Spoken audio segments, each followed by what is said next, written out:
নমস্কার, মৌমিতার হেসেলে আপনাদের সবাইকে আবারও স্বাগত। আশা করছি আপনারা সবাই খুব ভালো আছেন, আমিও ভালো আছি। আজকে বানিয়েছি একদম অন্যরকম একটা পরোটা। এই সন্ধ্যেবেলা কিন্তু এই পরোটা খেতে খুবই ভালো লাগে, তাই বলবো এরমভাবে একবার পরোটা বানিয়ে দেখুন। টমেটোর পরোটা, সন্ধ্যেবেলা টমেটো দিয়ে যে এত ভালো পরোটা হয় সত্যি বলছি আমিও জানতাম না। তার জন্য কী কী নিয়েছি দেখুন: টমেটো, ধনেপাতা আর কাঁচা লঙ্কা। এই টকটক ঝালঝাল এই মিষ্টি মিষ্টি টমেটোর পরোটাটা কিন্তু খেতে লাগে অসম্ভব টেস্টি। তাই আমি 3টে টমেটো নিয়েছি 300 গ্রাম ময়দার জন্য। আপনারা চাইলে টমেটোটা কম বেশি করে নেবেন। আর কিছুটা ধনেপাতা নিয়েছি দেখুন, আর কাঁচা লঙ্কা নিয়েছি ঝালের জন্য 3টে। এবার ঝালটা যেরকম পছন্দ করবেন সেই অনুপাতে কিন্তু দিতে হবে। এবার প্রথমেই দেখুন টমেটোগুলো আমি কেটে নিচ্ছি।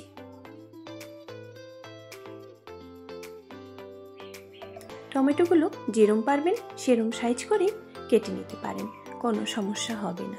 প্রথমেই আমি টমেটোটা কেটে একটা মিক্সিং জারের মধ্যে দিয়ে এটা পেস্ট বানিয়ে নেব।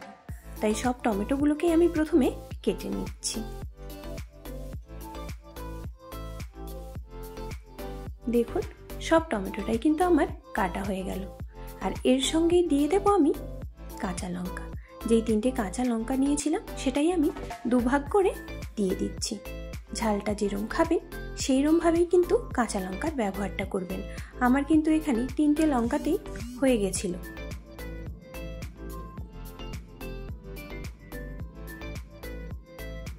আপনারা চাইলে কম বেশি করে নেবেন।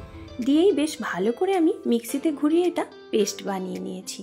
দেখুন কেমন হয়েছিল পেস্টটা। সুন্দর একটা একদম পেস্ট বানিয়ে নিয়েছি। যাতে করে গোটা গোটা না থাকে সেটা কিন্তু অবশ্যই খেয়াল রাখবেন। এদিকে একটা বোল নিয়ে নিয়েছি, এর মধ্যেই দিয়ে দেব আমি 300 গ্রাম মতো ময়দা। আপনারা যদি চান এখানে আটার ব্যবহারও করতে পারেন। টেস্ট খুব বেশি একটা এদিক ওদিক হবে না। আর তার সাথেই দিয়ে দিলাম একটুখানি বেকিং সোডা, খুব ভালো মুচমুচে ক্রাঞ্চি হবে তাই। আর দিলাম বিট লবণ। আপনারা চাইলে সাদা লবণের ব্যবহারও করতে পারেন, কোনো সমস্যা হবে না। তবে যেহেতু টমেটো দিলাম তাই আমি বিট লবণের ব্যবহারটা করেছি। আর দিলাম দেখুন আগের দিন যে আমি ভাজা মশলার পোস্টটা করেছিলাম সেটাই দিয়ে দিলাম 1 চা চামচ মতো। আর দিয়ে দিলাম ওপর থেকে ধনেপাতা কুচি। এবারে আমি এর ওপর থেকে দিয়ে দিচ্ছি দেখুন বেশ কিছুটা পরিমাণ সাদা তেল। এখানে আমি 1 টেবিল চামচ মতো সাদা তেলের ব্যবহার করেছি। আর দিয়ে দিলাম 2 চা চামচ মতো চিনি, যাতে করে টক ঝাল আর মিষ্টির ব্যালেন্সটা খুব ভালো হয়। এবারে আমি ভালো করে হাত দিয়ে বেশ কিছুটা সময় ধরে এটা মেখে নেব। এখানে বলে রাখি, আমার এই চ্যানেলের রান্নাগুলো যদি আপনাদের ভালো লাগে তাহলে অবশ্যই একটা লাইক, কমেন্ট, শেয়ার আর সাবস্ক্রাইব করতে ভুলবেন না। যারা আমার চ্যানেলে নতুন বন্ধু আছেন চ্যানেলটাকে সাবস্ক্রাইব করে পাশে থাকা বেল বাটনটা প্রেস করে পাশে থাকবেন, যাতে করে আমার চ্যানেলে যখনই কোনো নতুন রান্না বা নতুন কোনো ভিডিও দেব আপনাদের কাছে খুব সহজেই পৌঁছে যায়। দেখুন আমি বেশ কিছুটা সময় ধরেই কিন্তু ময়দাটা বেশ ভালো করে হাত দিয়ে ময়াম দিয়ে নিলাম, যাতে করে পরোটাটা হবে খুবই সফট। দেখুন এরমভাবেই কিন্তু আমি ময়ামটা দিয়ে নিলাম। এবারেই আমি এর মধ্যে অ্যাড করব টমেটোটা যে আমি পেস্ট বানিয়ে রেখেছি, ওই টমেটো পিউরিটা ব্যবহার করছি। তবে যখনই টমেটোটা বাটবেন তখন খেয়াল রাখবেন যেন টমেটোটা খুব ভালো করে পেস্ট হয়। গোটা গোটা যদি থাকে সেক্ষেত্রে কিন্তু পরোটাগুলো খুব বেশি ফুলবে না। আর এটা দেওয়ার পর কিন্তু জল একদমই ব্যবহার করবেন না যত সময় পর্যন্ত খুব ভালো করে ময়দাটা না মাখা হয়ে যাচ্ছে। যদি দেখেন যে অল্প একটু জল লাগবে তখন সামান্য জলের ব্যবহার করবেন, তা না হলে কিন্তু জলের ব্যবহার করার কোনো দরকার নেই। আমার কিন্তু এখানে একটুও জল ব্যবহার করতে লাগেনি। সুন্দর করেই দেখুন আমার ময়দাটা মাখা হয়ে গেছে। আর এরম অবস্থাতেই আমি বেশ কিছুটা সময় রেস্টে রেখে দেব, তাতে করে পরোটাগুলো কিন্তু হবে খুবই সফট। রেখে দেব 10 থেকে 15 মিনিট। তারপরেই দেখুন চলে এসছে। ময়দাটা কিন্তু অনেকটা নরম হয়ে গেছিল, তাও আমি কিছুটা সময় ভালো করে আরও একবার মেখে নেব।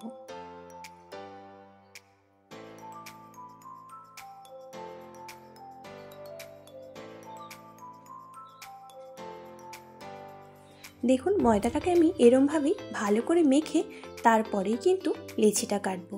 যত ভালো করে মাখবেন পরোটাটা হবে ততটাই সুন্দর। দেখুন লেচিগুলোর সাইজ বানিয়েছি আমি এরমভাবে। আপনারা চাইলে আরও একটু বড় কিংবা ছোট করে নিতে পারেন, কোনো সমস্যাই হবে না।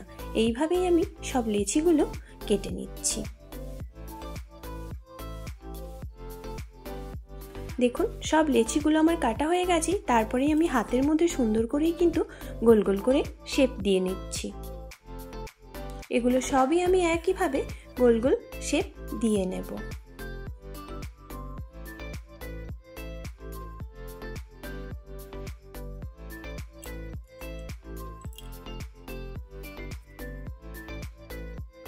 এইভাবেই হাতের মধ্যে গোল গোল করে সুন্দর করে শেপ দিয়ে নিতে হবে।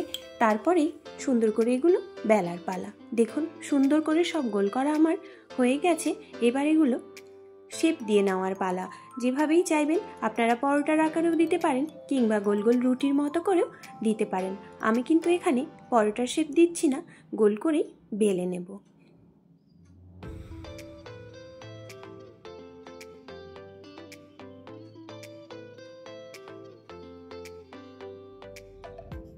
তবে খুব বড় বড় করে আমি এটা বেলবো না, অল্প একটু ছোট্ট সাইজ করেই কিন্তু বেলে নেব। মিডিয়াম সাইজের যেরকম পরোটাগুলো হয় আমি সেই সাইজেই পরোটাগুলো বানিয়ে নিচ্ছি।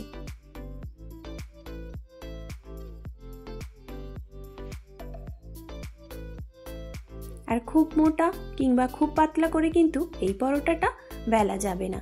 মিডিয়াম করে বেলতে হবে যাতে সুন্দরভাবে একটা শেপও হয় আর পরোটাটাও হয় খুব সফট এবং সুন্দর। দেখুন হয়ে গেছে আমার পরোটাটা বেলা।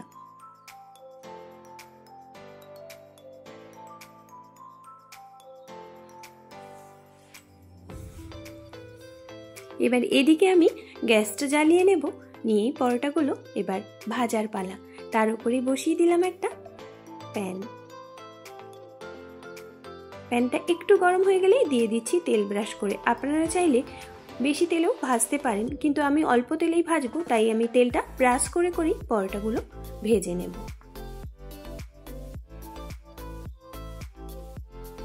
এই সন্ধেবেলা কিন্তু যদি রোজ রোজ এমনি পরোটা খেতে ভালো না লাগে তাহলে বলবো অবশ্যই এইরকম পরোটা বানিয়ে দেখুন। খেতে হবে অসম্ভব টেস্টি। ঝাল ঝাল টকটক মিষ্টি মিষ্টি পরোটাটা কিন্তু খেতে হয় দারুণই। তাই বলবো বাড়িতে একবার কিন্তু অবশ্যই এই পরোটাটা ট্রাই করে দেখুন।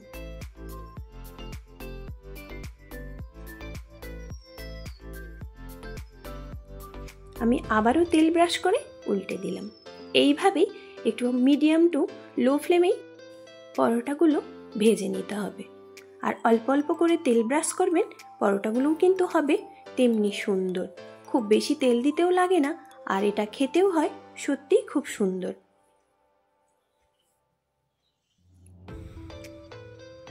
দেখুন আমি এইভাবেই কিন্তু পরোটাগুলো বারবার এদিক ওদিক করেই ভেজে নিচ্ছি।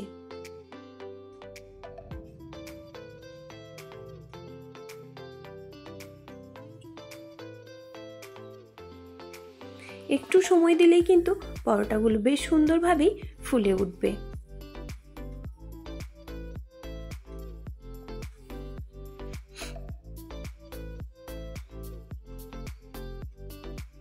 দেখুন এইভাবেই এরকম লালচে লালচে করেই কিন্তু পরোটাগুলো সুন্দর করে ভেজে নিতে হবে।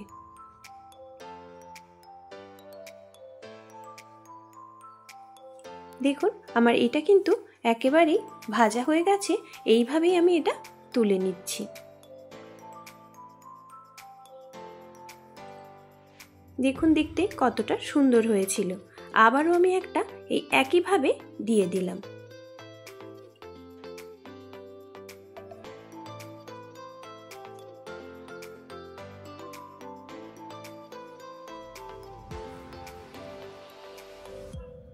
দিয়ে আবারও আমি দেখুন ব্রাশ করে নিচ্ছি। এই একইভাবেই কিন্তু এরকম ব্রাশ করে করে সব পরোটাগুলোই আমি ভেজে নেব। আর একটু সময় দিয়ে ভাজলেই কিন্তু পরোটাগুলো খেতে হয় খুবই সুন্দর। যে কোনো কিছুর সাথেই পরোটা খেতে লাগবে দারুণ। নিরামিষ দিনে ডিনার রেসিপি যদি করতে চান তাহলে কিন্তু এইরকম টমেটোর পরোটা অবশ্যই বাড়িতে বানিয়ে দেখুন। যে কোনো সবজি কিংবা আলুর তরকারি, ঘুগনি সব কিছুর সাথে এই পরোটাটা কিন্তু খেতে লাগে অসাধারণ। আমিষ দিনেও যেমনি সুন্দর লাগবে চিকেনের সাথে কিংবা অন্য কিছু রেসিপির সাথে, সেরকম নিরামিষ দিনেও কিন্তু এটা খেতে লাগে অসম্ভব সুন্দর। তাই বলবো অবশ্যই একবার বাড়িতে ট্রাই করুন। আর কেমন লাগলো কমেন্টের মাধ্যমে জানাতে একেবারেই ভুলবেন না যে আমার এই টমেটোর পরোটাটা আপনাদের কেমন লেগেছে। যদি খুব ভালো লাগে তাহলে অবশ্যই একটা শেয়ার করে দেবেন। দেখুন কত সুন্দর হয়েছে। এইভাবেই আমি বাকি পরোটাগুলো ভেজে নিয়েছি। দেখুন এটা দেখতে যতটা সুন্দর হয়েছে আর খেতেও হয়েছিল ততটাই সুন্দর। একটা পরোটা আপনাদের আমি দেখুন ছিঁড়ে দেখাচ্ছি। দেখুন কতটা সুন্দর হয়েছিল। আমি এটা নিরামিষ দিনে আলুর তরকারির সাথে পরিবেশন করেছি। আপনারা চাইলে অন্য কিছুর সাথেও কিন্তু খেতে পারেন, খেতে লাগে অসম্ভব টেস্টি। অবশ্যই বাড়িতে ট্রাই করুন আর আমাকে জানাতে ভুলবেন না কেমন হয়েছিল। যদি কোনো ভুল হয় সেটাও অবশ্যই আমার কমেন্ট বক্সে জানিয়ে যাবেন যে কেমন হয়েছিল আমার এই রেসিপিটা। কেমন? আর এতটা সময় ধরে আমার ভিডিওটা দেখার জন্য আর আমার সঙ্গে থাকার জন্য আপনাদের অসংখ্য ধন্যবাদ আর অনেক অনেক ভালোবাসা। ভালো থাকবেন, সুস্থ থাকবেন। দেখা হবে পরের ভিডিওতে।